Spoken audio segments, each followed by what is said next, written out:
thèse, on a mis en place l'idée d'une étude sur la culture et l'éducation populaire en Champagne-Ardenne.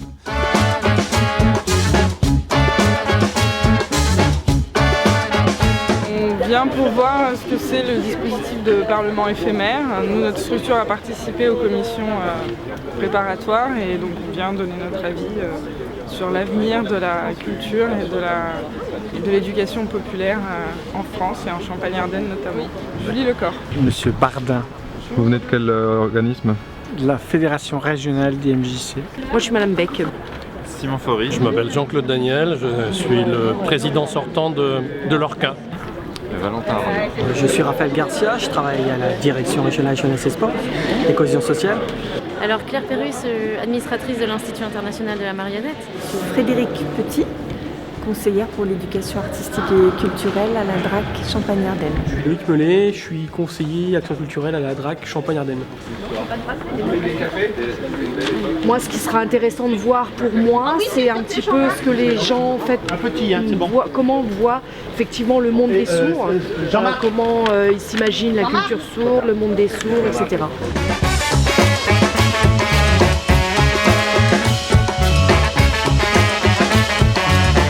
Bonjour à tous, je suis évidemment très heureux au nom du Centre des Monuments Nationaux de vous accueillir aujourd'hui pour les journées de ce Parlement éphémère. Le Palais et ses voûtes sont à vous pour vos débats et vos échanges. Je vous souhaite d'excellentes journées. Merci.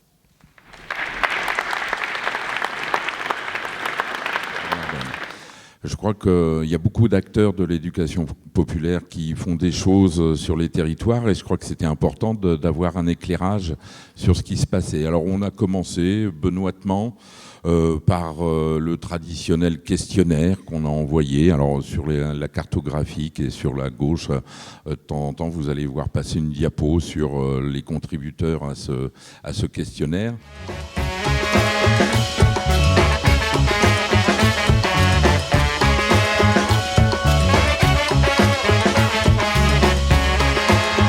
Le Parlement éphémère, c'est nous tous réunis aujourd'hui, qui allons prendre connaissance en petits groupes de façon plus précise des premiers résultats de l'étude, les grandes tendances et les préconisations issues des tables rondes. Donc, ça y est, le Parlement éphémère est ouvert. Donc, les 8 ateliers sont en salle basse, on va ouvrir les portes. Et pour vous repérer dans vos ateliers, eh bien, vous allez regarder les petits sacs en craft qu'on vous a remis. Il y a dessus une gommette de couleurs. Tout simplement, une couleur, un groupe. Voilà, c'est pas très compliqué. Le même groupe toute la journée, on simplifie et on y va à fond. Déjà, c'est une bonne idée de remettre un petit peu au goût du jour l'éducation populaire parce qu'il y a des nouvelles façons aussi de la pratiquer, même si les fondamentaux restent en place. C'est donc l'occasion d'en débattre. Et puis de trouver aussi de nouvelles idées. Il y a des jeunes qui sont impliqués dans des associations qui sont intéressés par ces démarches-là et qui ont de nouveaux apports aussi à proposer. Donc c'est important aussi de pouvoir les écouter.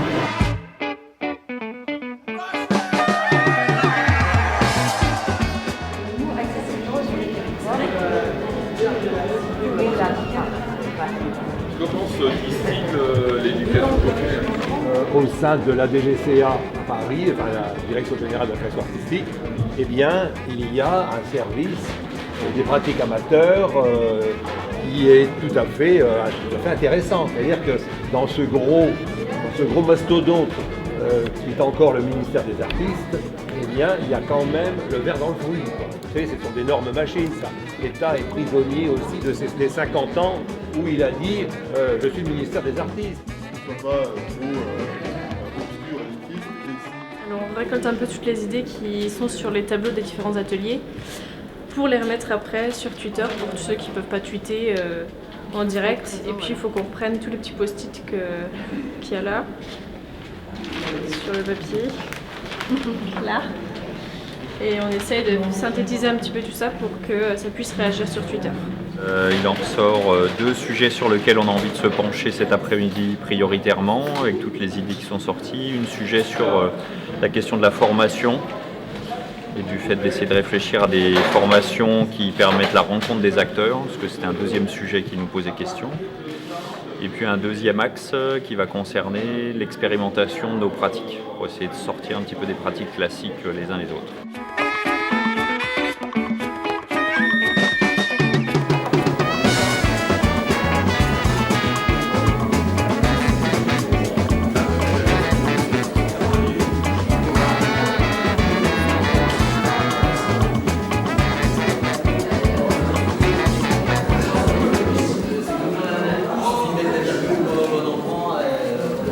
Un intérêt assez partagé aujourd'hui, le sentiment là que j'ai de la journée, des rencontres que j'ai pu avoir, du groupe de travail dans lequel j'étais, d'échanger la parole et d'avancer, de casser un peu des carcans dans lesquels on a un peu tous le sentiment d'être aujourd'hui au niveau de la culture, de l'éducation populaire, des mouvements associatifs, et voir qu'il y a cette volonté commune qui émane de personnes qui viennent de différents horizons, qui sont autour d'une table.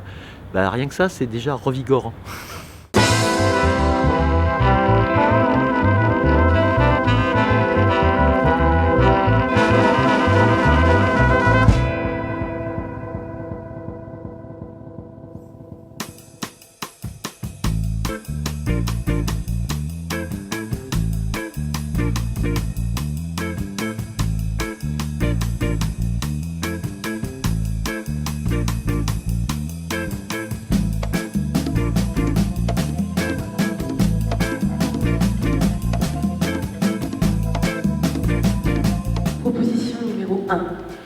Comment instaurer un nouvel espace de dialogue culturel à l'échelle d'un bassin de vie? Proposition numéro 2, proposition numéro 3, proposition numéro 4.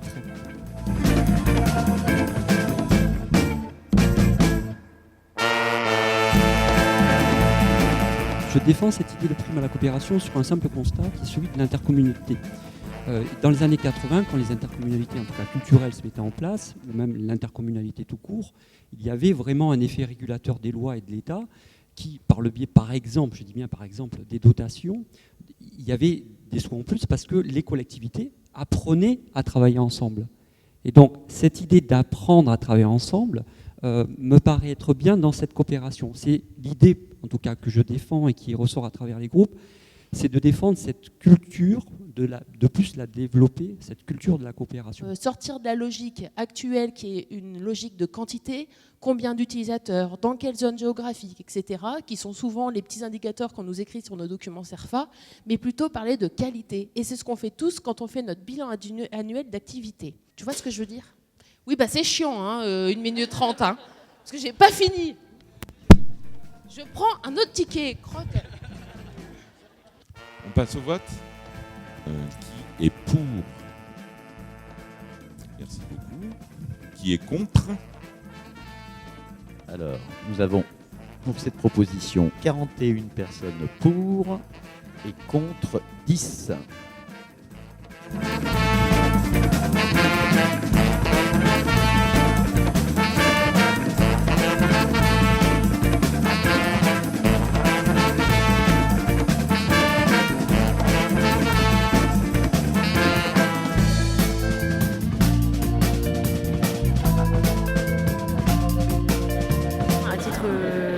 Personnel et d'un point de vue citoyen, c'était vraiment intéressant de pouvoir participer à cette expérience en fait, de mise en commun, de réflexion et d'un travail contributif et collaboratif.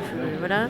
Pour moi, arrivant depuis assez récemment dans la région, c'était aussi une manière de pouvoir rencontrer une diversité d'acteurs et de prendre aussi la température des rapports, pas de force, mais en tout cas entre les acteurs du champ de l'éducation populaire et des arts et de la culture, donc vraiment bien. Et je pense que ça peut contribuer à poser des jalons, ou en tout cas la volonté de la région Champagne-Ardenne à trouver un positionnement ou des axes d'ancrage et d'existence en fait, dans la future grande région et peut-être contribuer à adoucir quelques craintes qu'on peut avoir dans des territoires un peu éloignés du prochain centre de décision en région. Les suites, évidemment, on va analyser, recueillir et peut-être travailler sur les propositions qui viennent d'être faites. Et puis, bien évidemment, les confronter. Ce Parlement éphémère, ce n'est qu'une partie d'une étude beaucoup plus vaste, avec des questionnaires qui ont été donnés à un certain nombre d'institutions, d'acteurs, etc. La deuxième partie de l'étude, c'est aussi des entretiens individuels qui n'ont pas encore été exploités. Donc il va falloir comparer et confronter ces différentes faces de l'étude et évidemment par rapport aux propositions, les confronter au réel et donc à notre capacité, nous en tant qu'institution, DRAC, DRJSCS et collectivité, à soutenir, à faire des choix, à donner des priorités dans les propositions et de voir comment nous on peut les mettre en œuvre par rapport à nos priorités.